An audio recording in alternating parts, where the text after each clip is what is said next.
पहली गुजारिश तो मैं ये कर दूं कि जो हजरात सलवात नहीं भेजते हैं या आहिस्ता से भेजते हैं वो सलवात के सवाब से महरूम हो जाते हैं।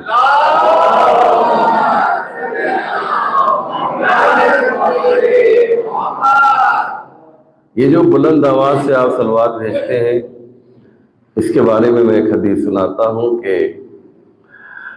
इरफ़ऊ अस्वातकुम, पैगंबर फरमाते हैं अपनी बिस्सलात अलैया, जब देखो मुझ पर सलवात भेजा करो तो बुलंद आवाज से सलवात भेजा करो।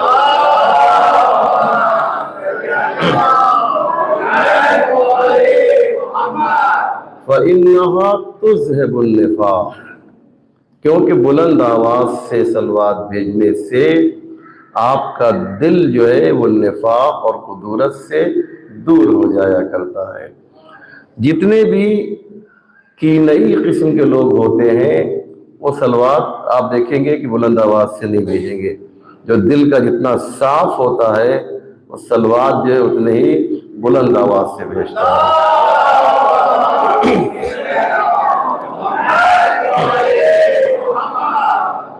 हमने सबसे पहले खुतबा जुमा शहर पूना पिंपरी में जो बरकरार किया जा रहा है उसमें अपनी ज़ात को तक़वा-ए इलाही की वसीयत और नसीहत करते हुए आप हजरात से भी गुजारिश है कि जो रूह है नमाज है, जो रूह रोज़ा है, जो रूह आमाल खैर है उसे तक़वा कहा जाता है, उसकी आपको रियायत करनी होगी। क्यों? इसलिए कि आप जिस इमाम को मानते हैं वो इमामुल मुसल्लीन है, वो इमामुस साइमीन है, वो इमामुल आरिफीन है, लेकिन हम जो उसे कहते हैं इमामुल मुत्तकीन कहते हैं। यानी क्या मकसद? यानी हमको इमामुल मुत्तकीन के जरिए से एक मैसेज दिया जा रहा है कि जब कुछ मुत्तकी होंगे तभी तो कोई इमामुल मुत्तकीन होगा है? लेकिन अगर कोई मुत्तकी ना हो तो अली का ये लक़ब जो है बेमाना हो जाएगा, इसकी कोई अहमियत नहीं रह जाएगी।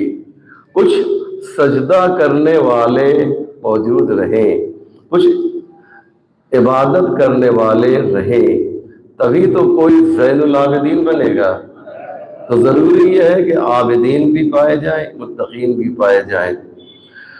आज मुझे एक खुसूसी तौर पे हमारे निहायत ही मोहतरम, निहायत ही मुअज़्ज़ज़ जनाब सैयद ज़िया साहब ने और मेरे भाई छोटे भाई अज़मी साहब ने इत्तेफाक से दोनों की फिक्र टकरा गई है या आप, मुझे नहीं मालूम कि आज जो है आप खुतबा जो है तक़लीद के ऊपर दीजिए, क्योंकि ये बहुत ही ज़रूरी चीज़ है। मैं एक बुज़ुर्ग हैं, एक मुझसे छोटे हैं, तो दोनों की बात को मानना ज़रूरी है। बड़ों का एहतराम किया जाता है और छोटों से मोहब्बत की जाती है, याद रखिएगा। लैसा मिन्ना मन लम युवक्किर कबीरना व यरहम सगीरना, वो शख्स हम में से है ही नहीं, पैगंबर फरमाते हैं, जो बड़ों का एहतराम न करे और छोटों से प्यार न करे। ये इस्लाम का दस्तूर है। लिहाजा ये लफ्ज़ यरहम जो है ना, यरहम सगीरना, रहम करना क्या मतलब होता है, यानी प्यार करना, उनसे जो है उनकी बातों को मानना। बाप अपने बेटे से प्यार करता है, बाप बेटे का एहतराम नहीं करता है, क्या करता है, मोहब्बत करता है। लेकिन जो छोटा है वो अपने बड़े का एहतराम करता है। ये दो उसूल ऐसे हैं अजीज़ों कि अगर इन दो उसूल को हम लोग इख्तियार कर लें कि बड़ों का एहतराम करें, छोटों से प्यार करें, मोहब्बत करें, तो मुआशरे में कोई बुराई रही नहीं जाएगी। ये जो है, जो बुराई है, यह ख़त्म हो जाएगी।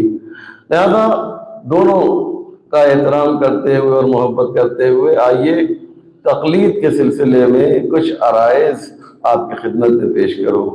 बहुत ही अहम और बहुत ही उम्दा मौजू इन दोनों ने दिया है। अल्लाह से दुआ है कि इन दोनों को और आप तमाम लोगों को शर्र अशरार व हसद हासदीन से महफूज व मसूल फरमाए इंशाअल्लाह। तक़लीद किसे कहते हैं? तक़लीद निकला है क़लादा से।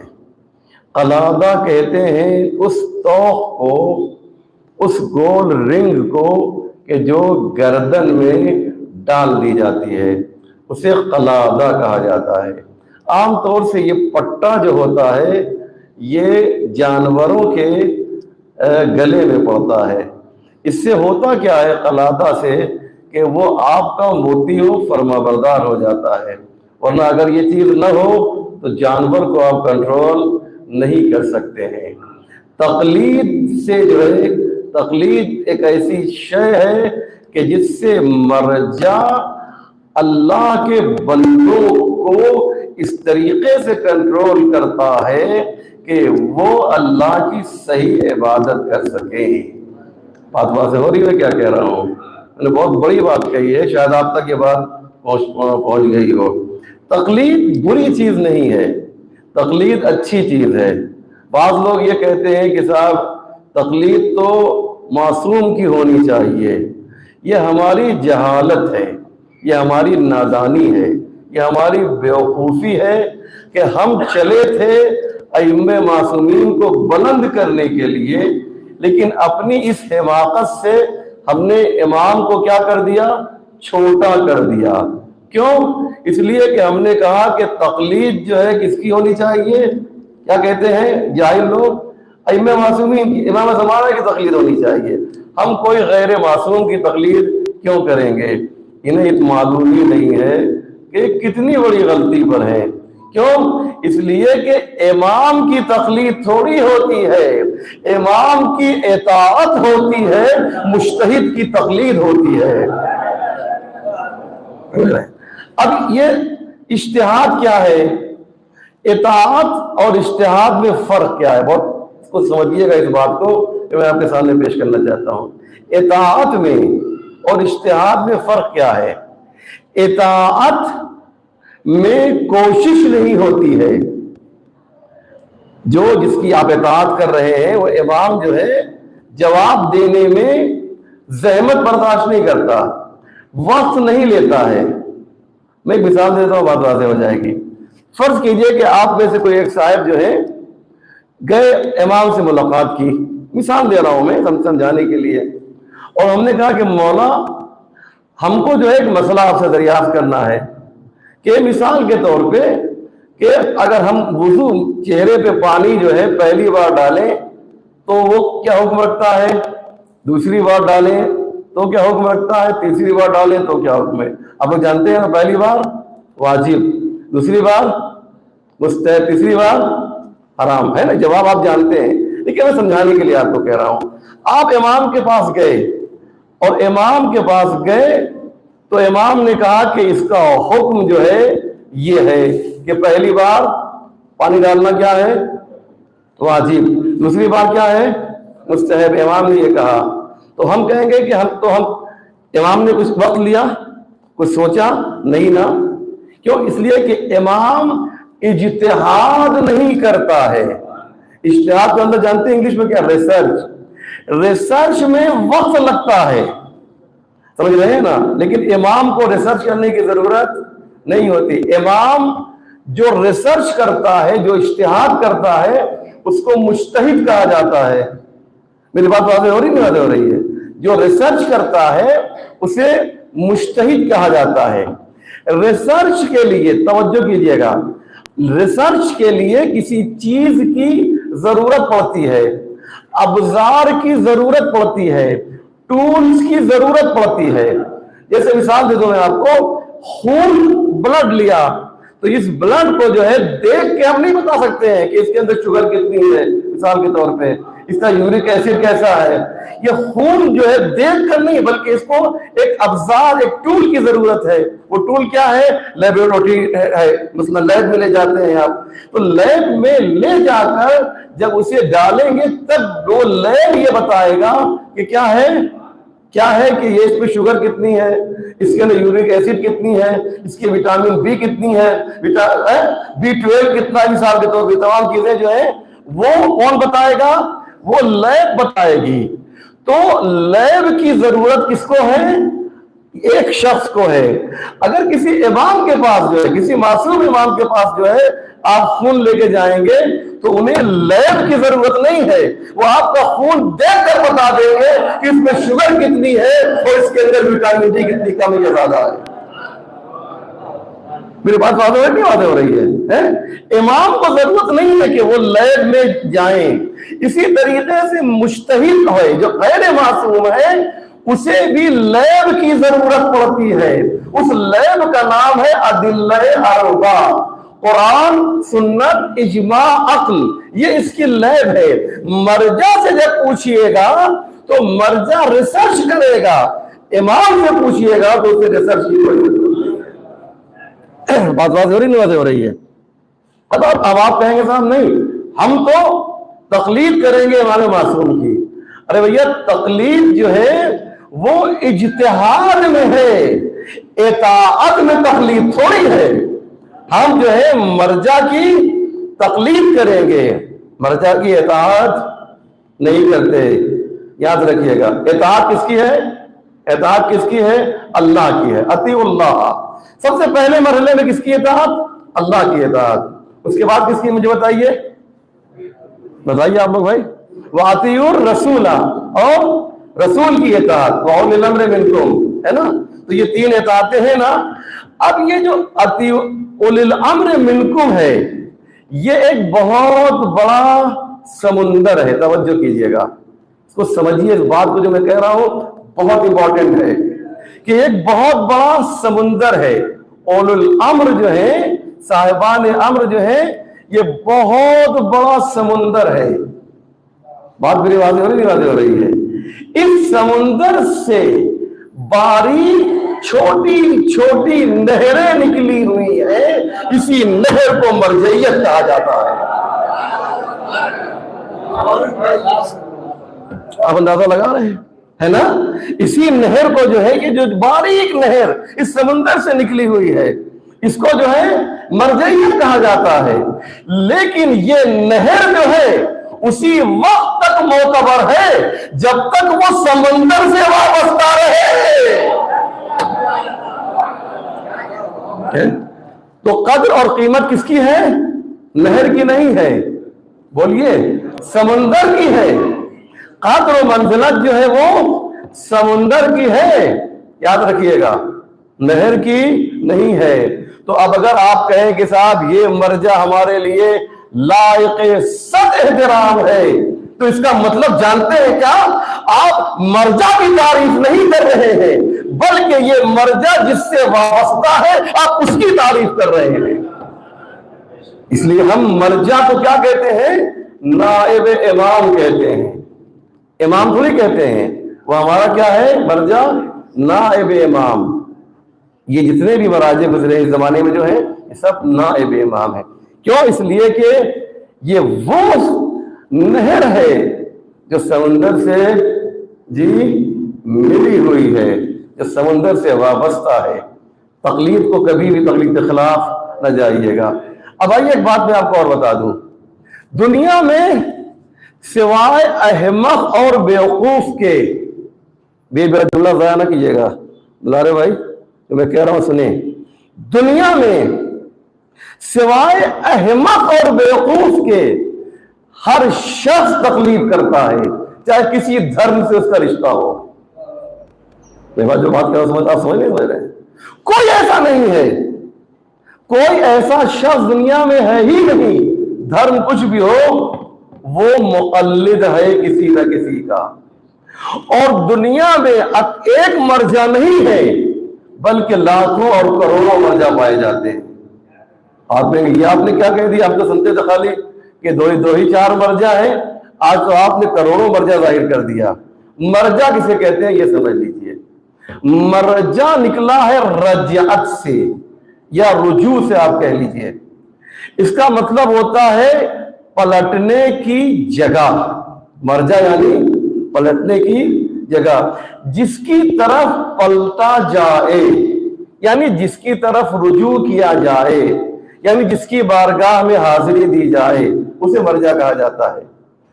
यानी किस मसाइल में रुजू करना है जो आप नहीं जानते हैं। आयतुल्लाह खामनाई मर्जा है, आयतुल्लाह सिस्तानी मर्जा है, लेकिन ये मर्जा होने के बाद मुक़ल्लिद भी है। बहुत तवज्जो कीजिएगा, ये मर्जा होने के बाद जो है ये मुक़ल्लिद भी है। ये जब बीमार पड़ते हैं तो कुरान और हदीस से दवा तलाश नहीं करते, डॉक्टर के पास जाते हैं जो इनका मर्जा हुआ करता है। अब आपने गौर किया क्या है? आपको जरूरत हुई, ये फैन खराब हो गया, क्या करते हैं आप? एक मर्जा के पास जाते हैं। क्या साहब ये पंखा मेरा खराब हो गया है। अरे आप तो बहुत बड़े प्रोफेसर हैं, आप खुद को कर लीजिए। कर ले नहीं साहब, ये हमारा काम नहीं है। पता नहीं आपने वो वाला जोक सुना या नहीं सुना? सर साहब एक जोक सुना देते हैं आप लोग को, मेरे मौजू से मरबूत। जोक नहीं सुनाना चाहिए लेकिन क्योंकि मेरे मौजू से मरबूत है। एक प्रोफेसर साहब थे, वो बनारस पहुंचे मेरे शहर में, आए और एक नाव में बैठ गए। नाव में बैठने के बाद उन्होंने उस मल्लाह से, उस नाखुदा से एक सवाल किया, कहिए बताओ कि तुम जो है तुमने क्या पढ़ा है, तुम्हें उर्दू आती है?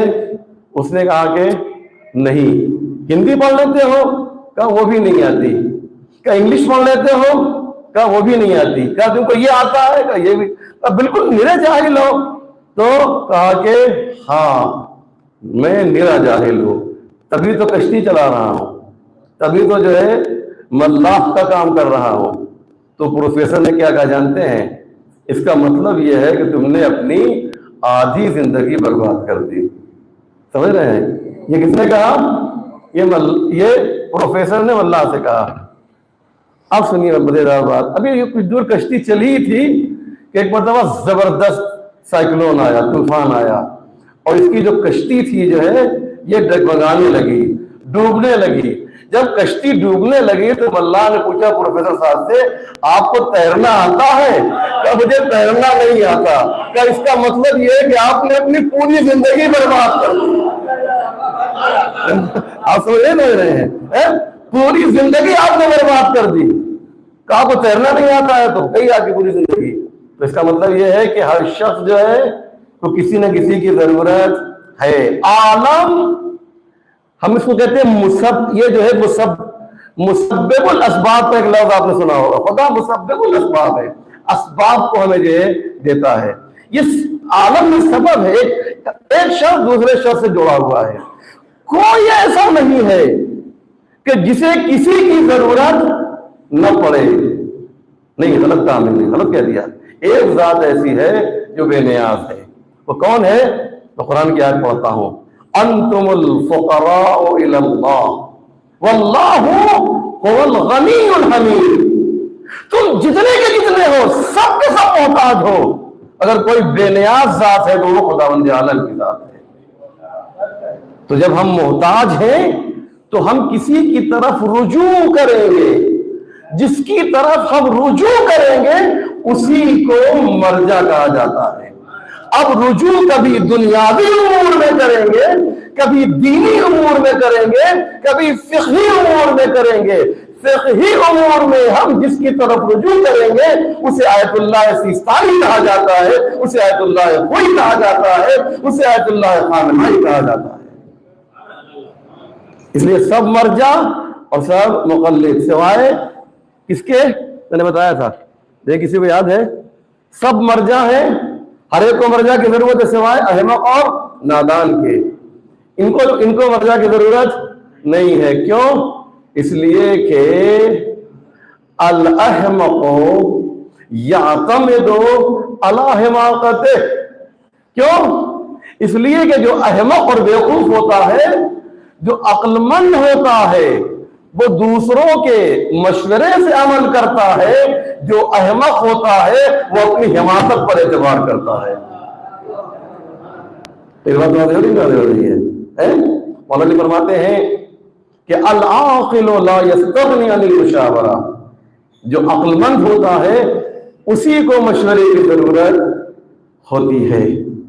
यानी मशवरा से मुराद, कोई भी आप काम कीजिए मेरे भाई, किसी से पूछ के कीजिए। नमाज पढ़ना है, किसी से पूछना पड़ेगा।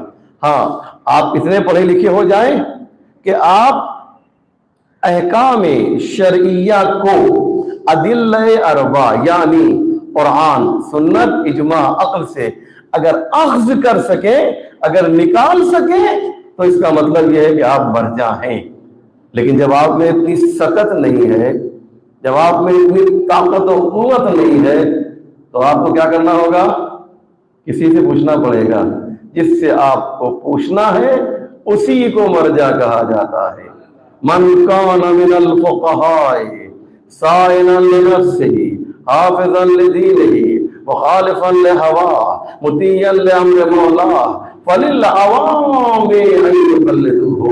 देखो, अगर कोई तुम्हें फ़क़ीह इन शर्तों पर मिल जाए कि मुख़ालिफ़न लिहवा, ख्वाहिशात नफ्सानी का मुखालिफ हो, अपने मौला की बात मानता हो और परहेजगार हो और ये हो, तो फलिल अवाम अन युक़ल्लिदूहु। तो ये 11वें इमाम फरमाते हैं कि मोमिनीन के लिए जरूरी है कि वो किसी की तक़लीद करें। तो तक़लीद वो इमाम कह रहा है कि जिसकी इताअत हम पर वाजिब है। तो तक़लीद हम किसकी वजह से कर रहे हैं? इमाम के हुक्म की वजह से। इमाम के हुक्म को क्यों मान रहे हैं? क्योंकि ये इनकी इताअत हमारे लिए, बोलिए, वाजिब है, जरूरी है। इताअत जरूरी है, इसलिए तक़लीद जरूरी है। क्योंकि तक़लीद हम अपनी मर्जी से नहीं कर रहे हैं, उस इमाम की मर्जी से कर रहे हैं कि जिसकी इताअत वाजिब है। ये बात हो रही है ना? दादा, अब अगर कोई तक़लीद नहीं करता है तो याद रखे कि उसके आमाल दुरुस्त शायद न हो। इसलिए जरूरी है। क्यों दुरुस्त नहीं हो? हम कहां से लेकर आए?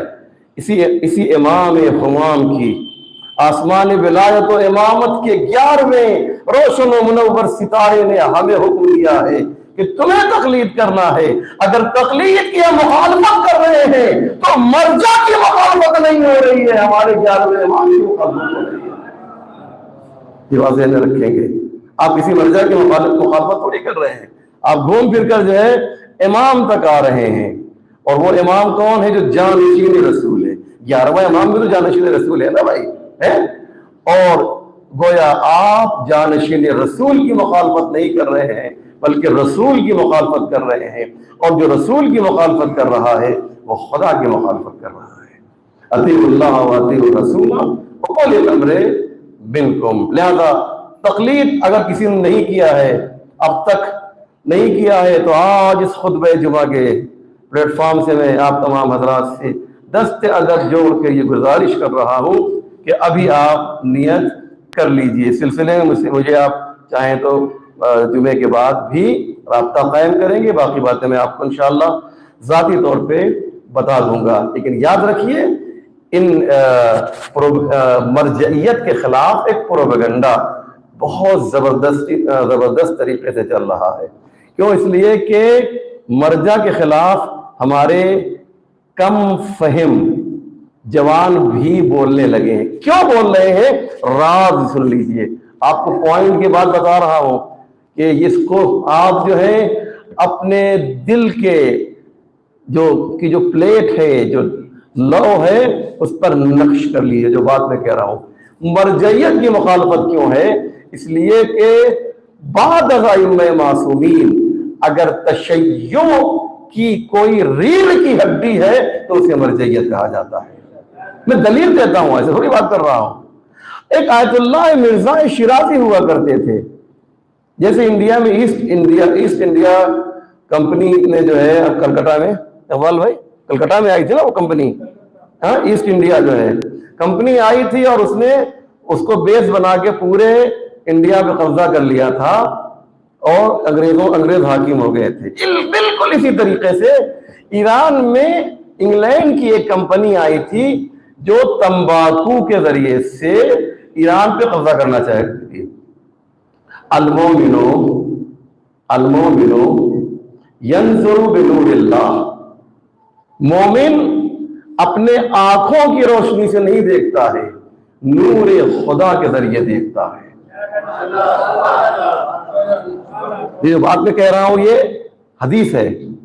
तो जब ये मोमिन की बात है तो जो मर्जा होगा उसके देखने का अंदाज कितना जबरदस्त होगा।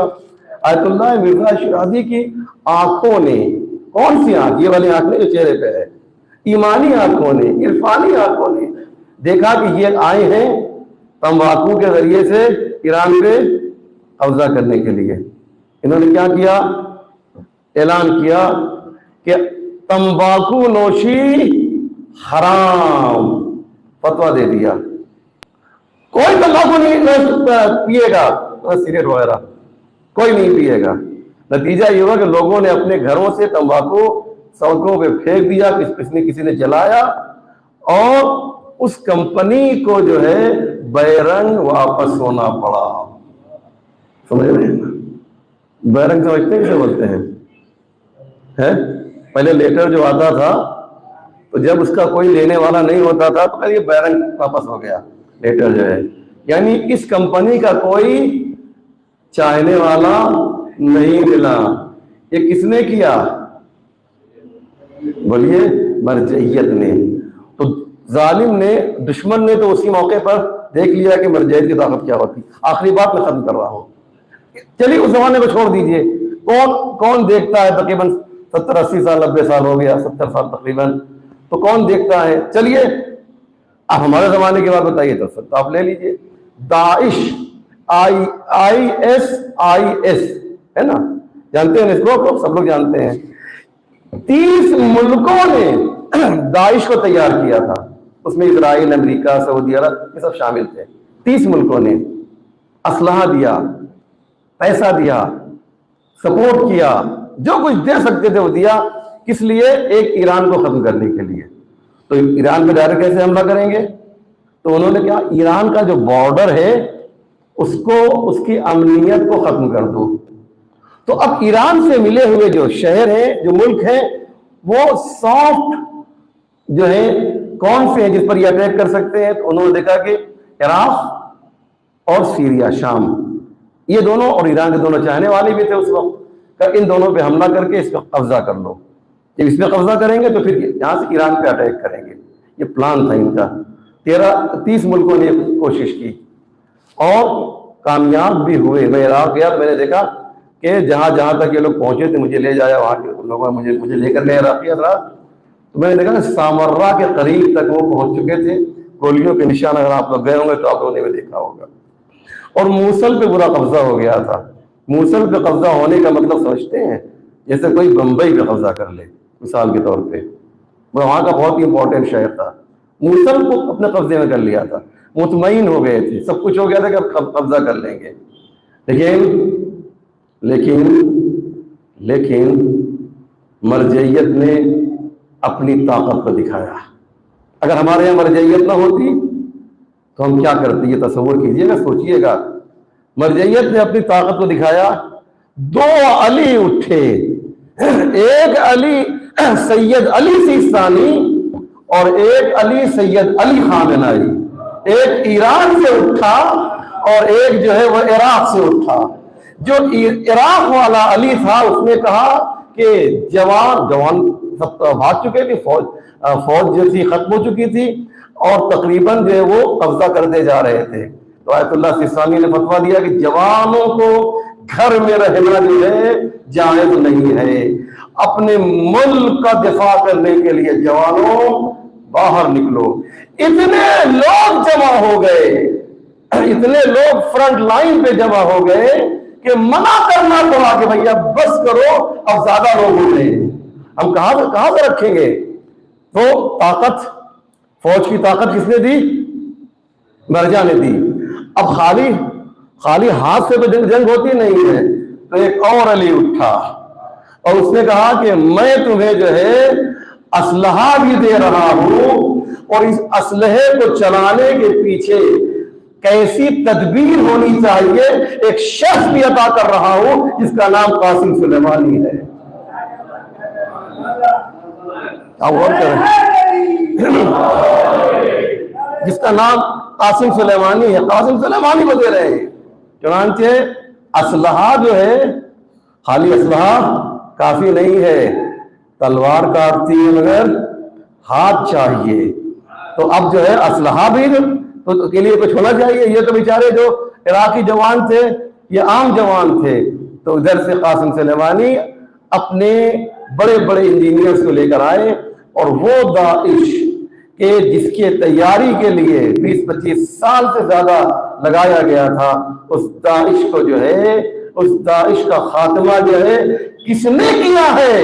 जिसने इस दाइश का खात्मा किया है, इन बनी उमैया के जीरेखारों का जिन्होंने खात्मा किया है, उसे अली कहा जाता है। कल भी अली ने दीन को बचाया था, आज भी अली दीन को बचा रहे हैं। आप समझ रहे हैं? 2 अली थे, दोनों अली ने मरजैयत की ताकत को दुनिया ने देख लिया। ओ शियों के लिए जब तक ये मर्जा रहेगा हम कुछ कर नहीं सकते हैं, लाओ इसी को अटैक करो।